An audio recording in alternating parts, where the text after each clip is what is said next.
हरे कृष्णा कृष्ण कृष्णा हरे हरे, हरे राम राम राम हरे हरे।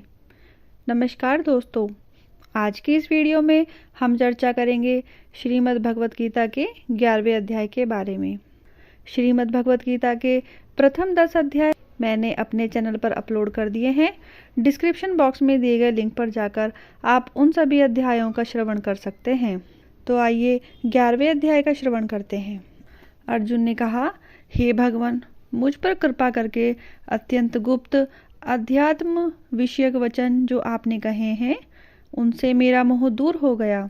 हे कमल नयन, मैंने जीवों की उत्पत्ति और नाश का कारण एवं आपका अक्षय महात्म्य आपके मुख अरविंद से विस्तार पूर्वक सुना।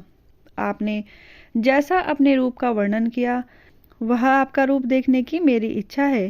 हे योगेश्वर, हे मधुसूदन, आप यदि मुझे उसे देखने योग्य समझें तो आप अपना वह अव्यय रूप मुझे दिखाइए।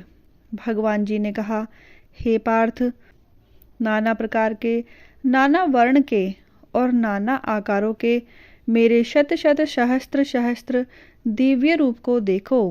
हे भारत, मैं आपको आदि मध्य तथा अंत रहित अनंत शक्ति, अनंत भुजा, चंद्र सूर्य है। नेत्र जिसके कांतिमान अग्नि के सदृश मुख वाला अपने तेज से इस संपूर्ण संसार को तपाते हुए देख रहा हूँ। हे महात्मन, पृथ्वी एवं आकाश के मध्य का वह अंत, वह संपूर्ण दिशाएं आपसे ही व्याप्त हो रही हैं। आपके इस अद्भुत तथा उग्र रूप से तीनों लोग व्यथित हो रहे हैं। वसु, रुद्र, अश्वनी कुमार, मरुदगण और जो पहले कभी न देखे थे ऐसे मेरे आश्चर्यमय रूपों को देखो। गुणकेश व चराचर सहित यह चरित्र देखो तथा और कुछ जो देखना चाहो तुम यहाँ मेरी देह में देख लो, परंतु इन नेत्रों से मुझे नहीं देख सकोगे। इसीलिए मैं तुमको दिव्य नेत्र देता हूँ, उनसे मेरा विराट रूप देखो। संजय ने धृतराष्ट्र से कहा, हे राजन, इस प्रकार श्री कृष्णचंद्र ने अर्जुन से कहा और उसको दिव्य दृष्टि देकर अपना अलौकिक रूप दिखलाया। उस विश्व रूप के अनेक मुख तथा अनेक नेत्र थे, उसमें अनेक अद्भुत दृश्य थे और उनमें अनेक सुंदर सुंदर आभूषण तथा दिव्य आयुधों से सुसज्जित थे। यह देखा कि देवताओं के समूह तुम्हारी शरण में आ रहे हैं। उनमें कितने ही भयभीत होकर हाथ जोड़कर तुम्हारी प्रार्थना करते हैं। महर्षियों और सिद्धों का समूह स्वस्ति कहकर नाना प्रकार से तुम्हारी प्रशंसा कर रहा है। रुद्र, आदित्य, वसु, साध्य, विश्वदेव, अश्वनी, मारुत, पिता, गंधर्व, यक्ष, असुर, सिद्ध इनके संग विस्मित होकर आपकी ओर टकटकी लगाकर देख रहे हैं। हे महाबाहो, आप अनेक नेत्र, अनेक बाहु, अनेक जांग, अनेक पैर, अनेक पेट, कराल दंत युक्त तुम्हारा यह विशाल रूप देखकर सब अत्यंत भयभीत हो रहे हैं और मैं भी घबरा रहा हूँ। आकाश तक पहुँचते हुए आपके प्रकाश के अनेक वर्षों से फैलाए हुए अग्नि जलने वाले मुख, विशाल नेत्र युक्त आपको देखकर हे विष्णु, मेरा जी घबरा रहा है। मुझ में धैर्य नहीं धरा जाता तथा चित्त स्थिर नहीं होता। हे देवेश, हे जगन निवास, इस भयंकर दड़ वाले इस कालिंगन के सदृश आपके मुखों को देखकर मुझे दिशाएं नहीं सूझती, मैं शांति नहीं पाता, मुझ पर दया करो।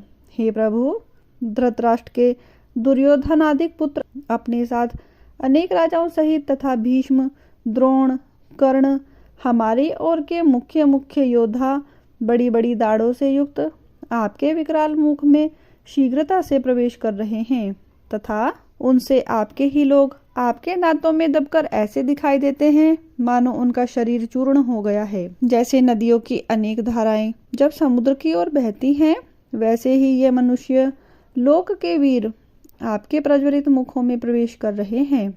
जैसे अग्नि में पतंगे गिरते हैं, वैसे ही ये लोग भी अपने नाश के लिए आपके मुख में बड़ी तेजी से प्रवेश कर रहे हैं। हे विष्णु, जलते हुए मुखों के चारों ओर से सब वीरों को निगलकर आप होठ चाट रहे हैं। आपकी तीक्ष्ण प्रभाएं समस्त संसार को तेज में व्याप्त कर रही हैं। यह भयानक रूपधारी कौन है, यह मुझसे कहो। हे देवेश्वर, आपको नमस्कार है, मुझ पर प्रसन्न हो। हे जगकर्ता आदि पुरुष, आपको जानने की मैं इच्छा रखता हूँ, क्योंकि आपकी यह प्रवृत्ति मेरी समझ में नहीं आती। श्री भगवान बोले, संसार का नाश करने वाला मैं उग्रकाल हूँ, समस्त जनों का संहार करने के लिए आया हूँ। तुम्हारे युद्ध न करने पर भी ये वीर जीवित नहीं रह सकेंगे, अतः तुम उठो, शत्रुओं के संहार यश को लेकर इस समृद्धशाली राज्य का भोग करो। हे सव्यसाचिन, उनको मैंने पहले ही मार रखा है, तुम केवल निमित्त मात्र हो जाओ। मेरे मारे हुए द्रोण, भीष्म, जयद्रथ, कर्ण और अन्य योद्धाओं को मारो। घबराओ मत, युद्ध करो, तुम युद्ध में शत्रुओं को जीतोगे। संजय ने कहा, इस प्रकार श्री कृष्ण जी के वचन सुन मुकुटधारी अर्जुन हाथ जोड़कर कंपित और भयभीत हुए साष्टांग प्रणाम कर नम्रता पूर्वक कहने लगे, हे ऋषिकेश, आपके गुणगान करने से संसार प्रसन्न और प्रेम मग्न हो रहा है। राक्षस डरकर दिशाओं की ओर भागते हैं तथा सिद्ध आपको नमस्कार करते हैं। हे महात्मन, अनंत देवादिदेव, हे जगन निवास, आप ब्रह्मा से भी श्रेष्ठ हो। आपको देवता क्यों न नमस्कार करें। व्यक्त भी आप हो तथा अव्यक्त भी आप हो तथा इन दोनों से परे अक्षर भी आप हो। हे अनंत रूप, आप आदि देव हो, पुरातन पुरुष हो, विश्व के परम आधार हो, ज्ञाता तथा श्रेष्ठ हो। श्रेष्ठ स्थान आप हो, विश्व विस्तार करने वाले आप हो। आपकी महिमा को ना जानकर मैंने आपको अपना मित्र मानकर हे कृष्ण, हे सखे, ऐसा जो तिरस्कार से कहा, सो प्रमोद से तथा स्नेह से हे अच्युत, अप्रमेय रूप से आपसे इन बातों से क्षमा मांगता हूँ जो कि मैंने परिहास से विहार, सोते बैठते और भोजन समय अकेले अथवा मित्रों के मध्य में आपका अपमान किया है। आप इस स्थान जंगल रूप लोक के पिता, पूज्य और महान गुरु हो। त्रिलोकी में भी आपके समान कोई नहीं है। आपसे अधिक अतुल प्रभाव कहाँ से होगा।